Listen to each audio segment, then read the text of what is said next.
le César du meilleur acteur. Et puis on essaiera un jour de faire une grande cantine gratos. Yes, we can. Serge Gainsbourg, bonjour. Il n'y a eu qu'un vainqueur, c'est l'espoir. Europe 1.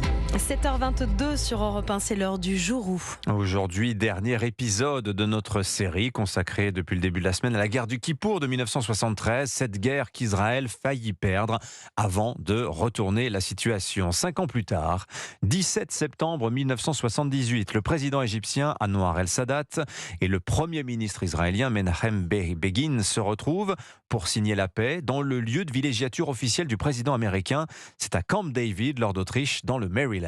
Oui, le président américain Carter est là en médiateur pour rétablir la paix au Moyen-Orient. Il demande au gouvernement israélien de se retirer du Sinaï, territoire conquis à la suite de la guerre des 6 jours. En échange, Israël obtient la liberté de circulation, en particulier sur les voies d'eau du canal de Suez. Sadat, Begin et Carter ont mis hier un point final à la plus étonnante négociation diplomatique de l'histoire de l'après-guerre. Après les accords de Camp David, le président égyptien Sadat se retrouve isolé des pays arabes, considéré comme un traître pour avoir défendu uniquement ses intérêts et pas pris en compte le sort des Palestiniens. Témoignage d'une Palestinienne au micro d'Europe 1 en mars 79 contre Sadat. Elle a toujours fait tout le bien pour son pays, mais elle doit faire plus. Elle doit nous rendre nos terrains, notre pays.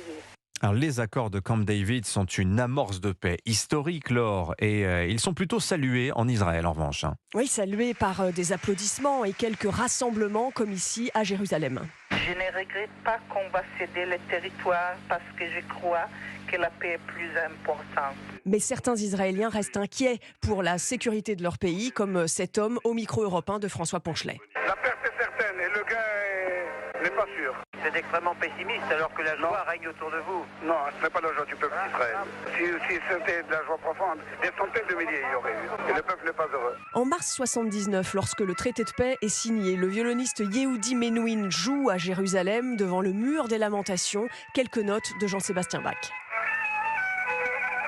De nouveau, on a une chance de construire quelque chose de positif, une harmonie entre nations.